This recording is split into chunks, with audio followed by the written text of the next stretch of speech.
Olá, tudo bom? Eu me chamo Alexandre, eu sou estudante de Educação Física da Universidade de Brasília.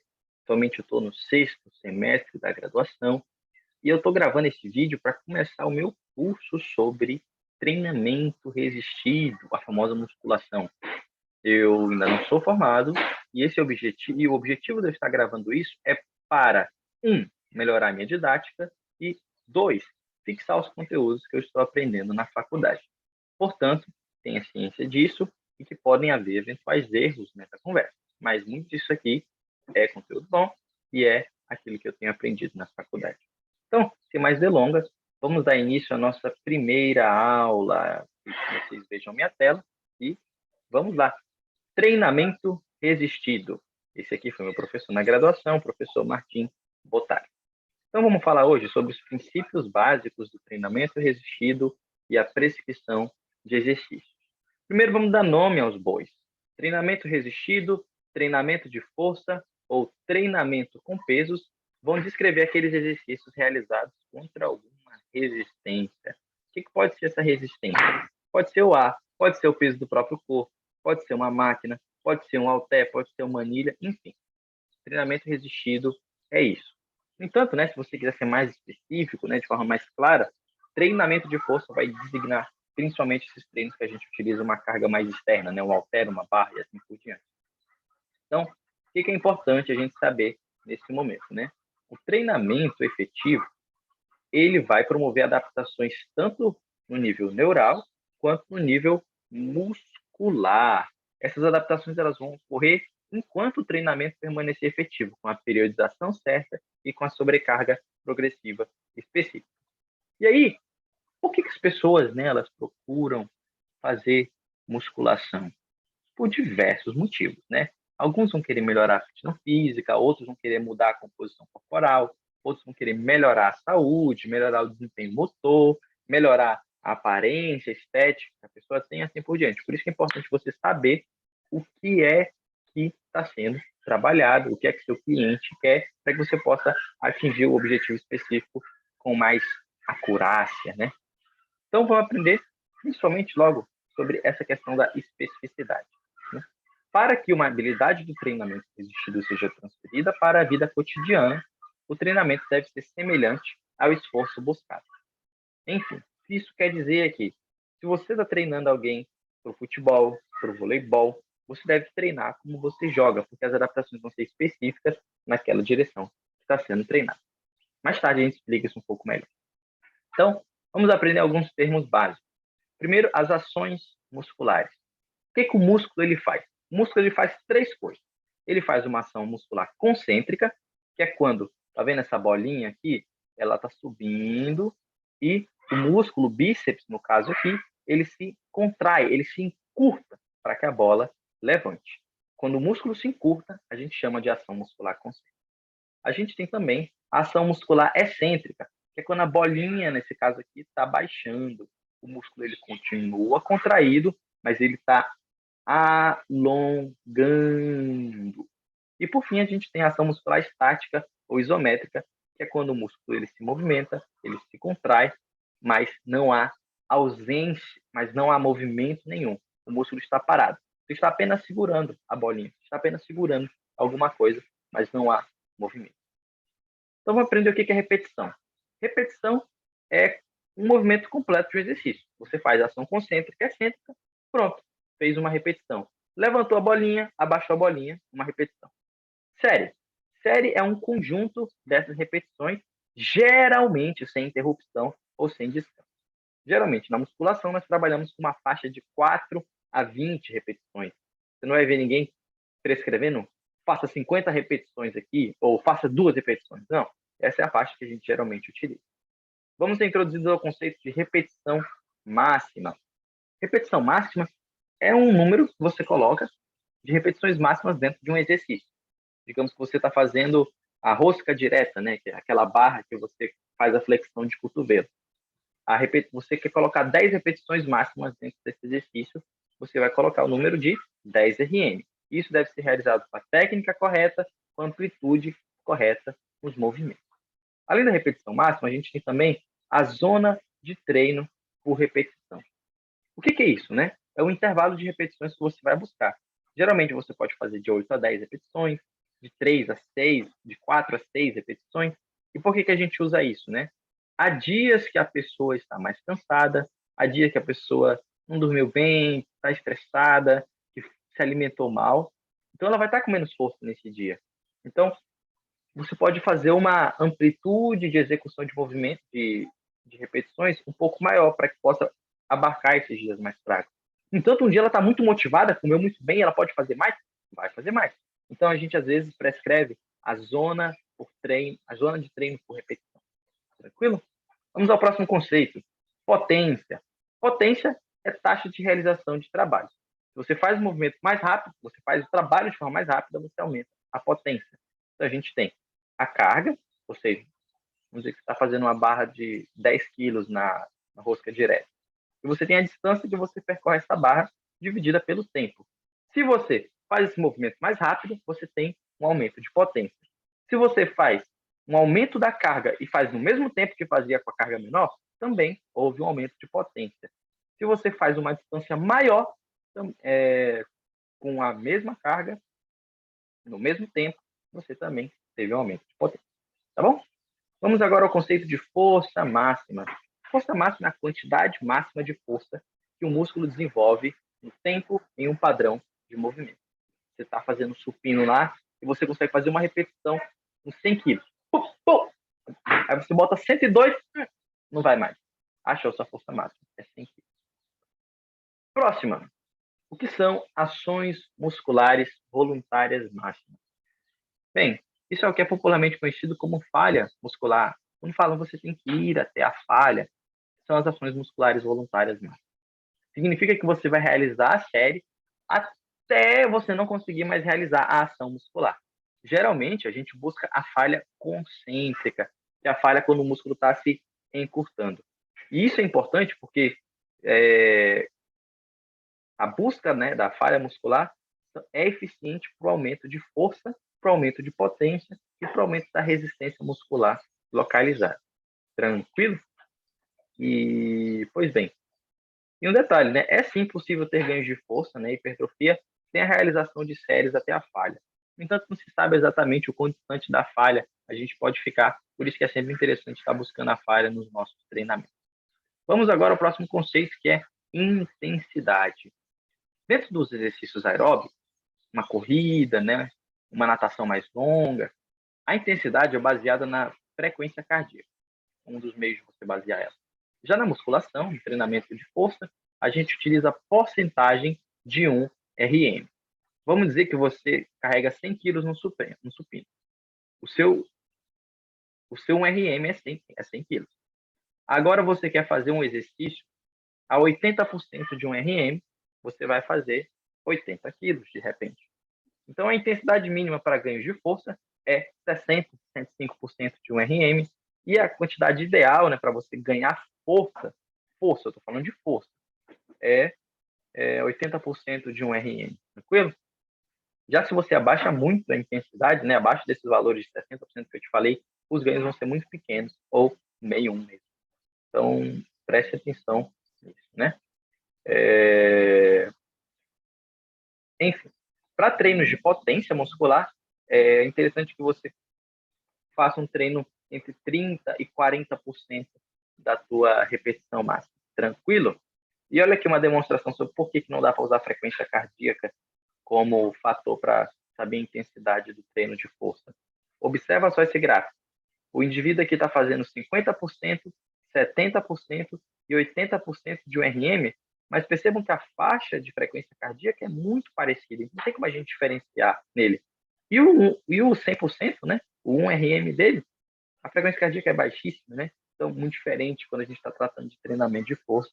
Tem seus motivos, mas não vamos explicar agora. Tranquilo? Vamos para o próximo conceito, que é o conceito de volume. Volume é uma medida de quantidade de trabalho em um período de tempo.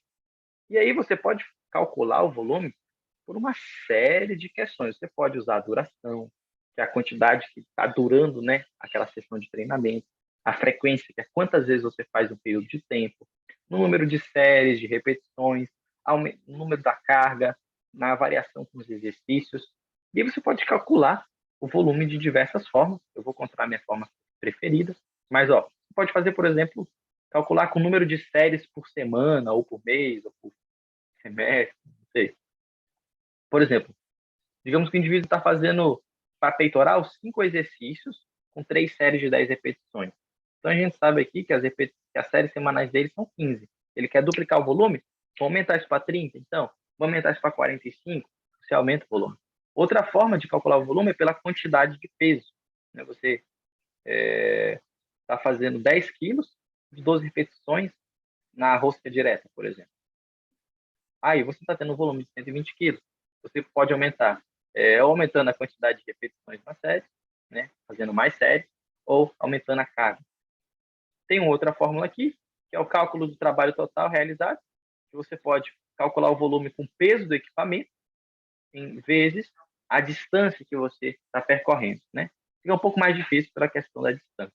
Mas tem um cálculo que eu gosto mais ainda, e não está aqui nesse PDF, que é o cálculo de peso vezes carga vezes série. Você acha a questão do volume. É importantíssimo que você elabore o seu treinamento conhecendo o volume, porque volumes maiores estão relacionados a resultados maiores. Tá bom? Vamos para o próximo conceito, então. Período de descanso. Período de descanso é o tempo de intervalo entre os exercícios, entre as séries. E aí ele vai variar de acordo com o objetivo. Por exemplo, digamos que você quer desenvolver força máxima, um treino especificamente para conseguir levantar mais carga. O treinamento de força máxima, geralmente ele possui um descanso mais longo, 1,5 minutos, 2 minutos, e as cargas são mais pesadas, tanto que você vai fazer menos repetições. Já você quer, de repente, um treino de resistência muscular, você vai fazer um descanso mais curto, né, de 30 segundos a 1 minuto, e vai fazer mais repetições, 10, 15, 20 repetições, a depender da resistência que você está buscando. E isso é uma questão interessante, porque o tempo de intervalo é geralmente quem vai definir se o seu treino vai ser muito grande ou muito pequeno. Porque suponha que você tem um intervalo de 30 segundos e no outro, um intervalo de 1 minuto. O outro vai passar o dobro de tempo descansando, então o treino vai demorar muito. Então, preste atenção se o seu cliente não tem menos tempo, né? Às vezes você quer diminuir o tempo para ele, diminuir o tempo de intervalo vai ser uma variável importante. A gente não pode pensar só com uma questão da performance, né? A gente tem que adaptar as condições de vida dos nossos clientes. Enfim, independentemente do tempo, né? A técnica deve se manter e você tem que conseguir descansar para a próxima série. Um dia de descanso entre treinos, né? É um intervalo que dura bem. Aqui já é intervalo entre séries, né? Intervalo entre sessões de treinamento. E geralmente funciona bem, né? Você faz um dia assim, um dia não, um dia assim, pode fazer de novo. No entanto, você pode medir isso com base na sensação do seu cliente, do seu próprio treino, né? Porque se a dor muscular está tão grande a ponto de interferir na execução do próximo treino, é sinal de que você tem que aumentar esse tempo de intervalo. Vamos falar de especificidade de velocidade. O treinamento ele vai produzir maiores ganhos de força e potência na velocidade que é realizada. Ou seja, quando você vai treinar, tente imitar aquilo que você vai fazer no jogo mesmo, na competição. Suponha um jogador de voleibol que ele precisa ter um salto bastante explosivo para chegar antes do bloqueio e acertar rapidamente a bola. É interessante que ele faça esse treinamento de potência na velocidade do salto, para que ele ganhe mais força nessa velocidade e não faça cadências muito mais lentas no exercício. Treine como vai jogar. Tranquilo? Vamos agora para a próxima, né? Especificidade de ação muscular. É a mesma coisa da especificidade de velocidade, só que aplicado à ação muscular. Os maiores ganhos de força vão acontecer no tipo de ação que está sendo mais trabalhada. Ação concêntrica, ação excêntrica, ação isométrica. Você precisa aumentar mais a força numa dessas aqui, você precisa treinar esse tipo de força. Geralmente as pessoas trabalham mais a força concêntrica, né? Porque elas buscam a falha concêntrica, então ela tende a ser aquela que mais evolui junto com o treinamento resistido da maior parte das pessoas, né? Mas se é um indivíduo que precisa desenvolver a força isométrica, taca a força isométrica nele, para ele desenvolver isso. E especificidade de grupo muscular. Vai parecer óbvio, hein? Mas o músculo que você deseja desenvolver é o músculo que deve ser trabalhado. Para quem está na área já, isso é muito óbvio. Mas às vezes as pessoas não sabem que para você, de repente, conseguir fazer uma barra fixa, você precisa trabalhar os músculos das costas, os dorsais, o posterior do deltoide, o bíceps. As pessoas não sabem disso. Então, se você quer desenvolver o músculo, você tem que trabalhar ele especificamente. E aí conhecer bem de anatomia, conhecer bastante de biomecânica, conhecer as ações musculares, que é importantíssimo nesse momento. E a última especificidade que a gente vai falar é a especificidade da fonte energética. Nós temos 3 sistemas de produção de energia no nosso corpo. Suponha que, por exemplo, um corredor de 100 metros, ele gasta principalmente o sistema ATP-CP. É importante que você faça treinamentos que vão estimular o desenvolvimento dessa via energética. Já um corredor de 5.000 metros, ele vai usar o sistema glicolítico aeróbio. Então, é importante que você treine dessa forma. Então, dentro do seu treino, preste atenção no sistema energético que está sendo predominantemente utilizado na sua prescrição. Tranquilo? Vamos falar sobre periodização também, outro conceito importante. A periodização é a variação da intensidade e volume do treinamento durante o tempo. Você vai variar, né, o treinamento em diversas questões, pode variar na intensidade e volume, como eu disse, pode variar com exercícios, diminuindo, aumentando intervalos, mudando as posições, variação nos movimentos. E essa periodização é necessária para que ocorram ganhos contínuos. Porque, como a gente vai ver agora, é necessário que haja uma sobrecarga progressiva, que você faça e dê estímulos cada vez maiores e diferentes para o seu corpo, para que ele possa estar constantemente buscando adaptações melhores. E aí, como é que você vai fazer essa sobrecarga progressiva? Você pode aumentar a carga mesmo, aumentar o volume do treino, mais repetições, mais séries, diminuir intervalos, mais sessões de treinamento e, mais importante, isso deve ser gradual. Certa vez fui treinar com uma amiga que não estava tão condicionada quanto eu. Passei o mesmo treino que eu utilizava para ela treinar comigo. No segundo exercício, a moça passou mal. Eu fiz uma sobrecarga excessiva e não deve acontecer isso. Tem que fazer uma sobrecarga progressiva. E isso tem que estar atento na hora de fazer a sua periodização. Terminados esses conceitos iniciais, vamos falar um pouco sobre a segurança dentro do treinamento. É importante falar que é preciso ter constância dentro do exercício. Não adianta nada você treinar uma vez muito bem. Você precisa treinar muito bem sempre, muitas vezes. E se você tiver uma lesão, isso vai impedir a sua evolução. Por isso que a segurança é um fator essencial dentro do treinamento. Então, preste atenção. Lembra, todo exercício físico vai ter um potencial lesivo. Se você fizer hidroginástica, existe um potencial lesivo. Então, exercícios com maior potencial lesivo e outros com menor. A musculação tem um baixo potencial lesivo comparado a diversas outras modalidades. Se tudo for feito com segurança, com técnica, pode ficar tranquilo que você não vai se machucar, muito provavelmente. Então, vamos falar primeiramente aqui sobre auxílio. Né? Auxílio é a pessoa que está te ajudando a executar os movimentos. Isso vai servir para te ajudar na repetição. De repente, você quer buscar falha excêntrica, né? É quando o músculo está alongando. Você precisa que alguém faça um movimento concêntrico para você conseguir estimular o músculo excentricamente. Ele vai analisar a sua técnica, você está fazendo o movimento corretamente, de forma errada, e ele vai prestar socorro. Vai que a barra de supino cai no seu pescoço, está morrendo, ele vai gritar: ô pessoal, me ajuda aqui, ele vai te ajudar. Enfim. Mas não é qualquer um que pode auxiliar. A pessoa que vai auxiliar no movimento, ela tem que ter a força para intervir, ela tem que conhecer a técnica do movimento que você está executando e a técnica do auxílio do movimento. Ela tem que estar muito atenta àquilo que você está fazendo e saber quantas repetições que você está precisando. Como que você vai achar a técnica de auxílio, né? Existem alguns livros que ensinam ela, né? Esses dois aqui eu destaco, podem encontrar nele. Vamos falar sobre respiração agora. Né? Você precisa respirar para fazer atividade física. Você precisa respirar para viver. E aí, quando a gente vai falar sobre respiração, é importante falar sobre a manobra de Valsalva. O que é a manobra de Valsalva, né? A manobra de Valsalva é uma técnica onde você fecha a glote e expira. Faz isso aqui, ó. Abrir a glote. O que isso acontece? Quando você fecha a glote, você força o ar contra todas as suas cavidades aqui centrais, e isso vai aumentar a pressão interna dentro do seu tórax, isso vai aumentar dentro do seu tronco, isso vai aumentar a rigidez do seu corpo.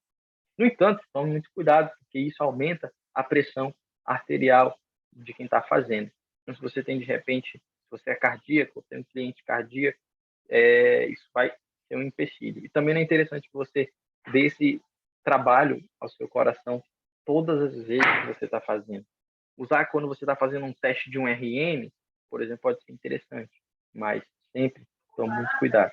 E quanto à respiração nos movimentos, isso vai ter que se explicar de movimento para movimento. Geralmente vai ser a forma que a pessoa ficar mais tranquila, mas ela pode escolher, por exemplo, um movimento, como a ação é concêntrica, eu vou expirar, e na ação excêntrica, eu vou inspirar. E se inverter isso, não vai ter muito problema também. Faça aquilo que lhe permita ter um fluxo contínuo de respiração. Falando sobre técnica, pessoal, a técnica é muito importante e ela deve ser respeitada. Geralmente ela vai ser definida pela anatomia e pelos grupamentos musculares, né? Por exemplo, o seu bíceps, né, ele faz esse movimento aqui, da flexão de cotovelo. Então, se você vai trabalhar o bíceps, não tem muito o que inventar. Está sendo definido pela anatomia. Não tem muito o que inventar. E aí, algumas coisas interessantes. A técnica errada, ela aumenta o potencial lesivo e ainda pode tirar a ênfase do músculo alto. Tem muita gente que, quando vai fazer a rosca direta, fica fazendo um balanço e faz uma flexão de ombro. Quando a pessoa faz essa flexão de ombro, ela não está trabalhando exatamente o bíceps. Até tá, porque o bíceps ele participa dessa articulação. Mas a ênfase dela não é isso. Então, você acaba desviando do foco se você faz o movimento de forma errada. Então, cuidado para executar a técnica de forma correta. Principalmente quando você faz um balanço aqui na coluna vertebral, especialmente na região lombar. Essa balançada aumenta muito o potencial lesivo. Então, tome cuidado para não ficar balançando. Às vezes é melhor diminuir a carga e fazer o movimento com a técnica mais precisa. Lembra, musculação não é levantar peso. Musculação é contrair músculo. O peso só está lá para te ajudar a contrair o músculo de forma com maior sobrecarga. Tranquilo? Geralmente, cargas elevadas geram maiores erros. Vocês vão observar isso. Faça um movimento com uma barra de 10 quilos e faça ele com uma barra de 50 quilos. Você vai ver como manter a técnica é muito mais difícil com a carga mais pesada. No entanto, é importante salientar, né, que existem técnicas avançadas que vão fazer mudar a técnica do movimento, como a técnica da repetição forçada. No entanto, isso não é interessante para iniciante, tá? A maioria que está lendo aqui vai ser iniciante, então não faça isso agora, quando você está começando. Amplitude do movimento. Os exercícios devem ser feitos na sua amplitude total do movimento, né? E essa amplitude vai ser determinada geralmente pela anatomia, né? Pela angulação que as articulações permitem. E uma coisa importante, para você ganhar a força em locais específicos, você tem que treinar na angulação específica. Imagina, por exemplo, um jogador de voleibol. No ataque, ele precisa, nessa parte aqui do movimento, no movimento do ataque, ter uma potência muito grande, ter uma força maior para atingir a bola melhor. Então é interessante que ela treine essas amplitudes para poder desenvolver melhor essa força. Tranquilo? Agora, sobre algumas questões mais auxiliares, são os equipamentos que a gente utiliza para treinar. Vamos falar de calçados, luvas e o cinto. Primeiramente, sobre calçado. Não vamos inventar nada. O calçado não precisa ser especial. Ele tem que fornecer 4 coisas. Ele tem que promover apoio ao arco do seu pé, para que você não caia, para que você não tenha desequilíbrio. Ele não pode ser escorregadio. Presta atenção. Você não pode cair quando você está carregando, de repente, uma barra de agachamento. O sapato não pode escorregar. E ele tem que ser do tamanho correto. Se ele está buscando conforto também para conseguir realizar o treino com concentração. Então, preste atenção nesse quesito. E o solado dele não pode absorver choque, especificamente no treinamento de membros inferiores. Estou falando mesmo daqueles sapatos que têm amortecedor.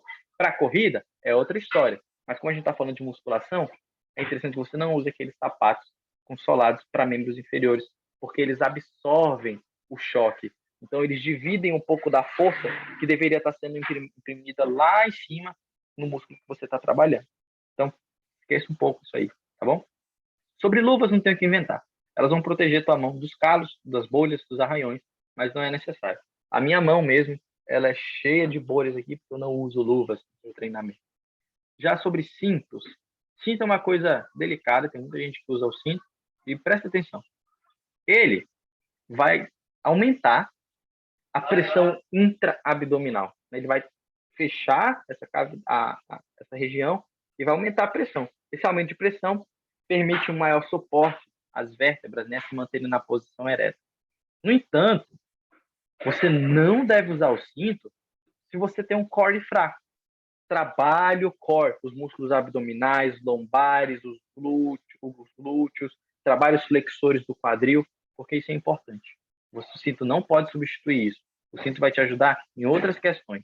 Ele também não vai servir para corrigir erro de técnica.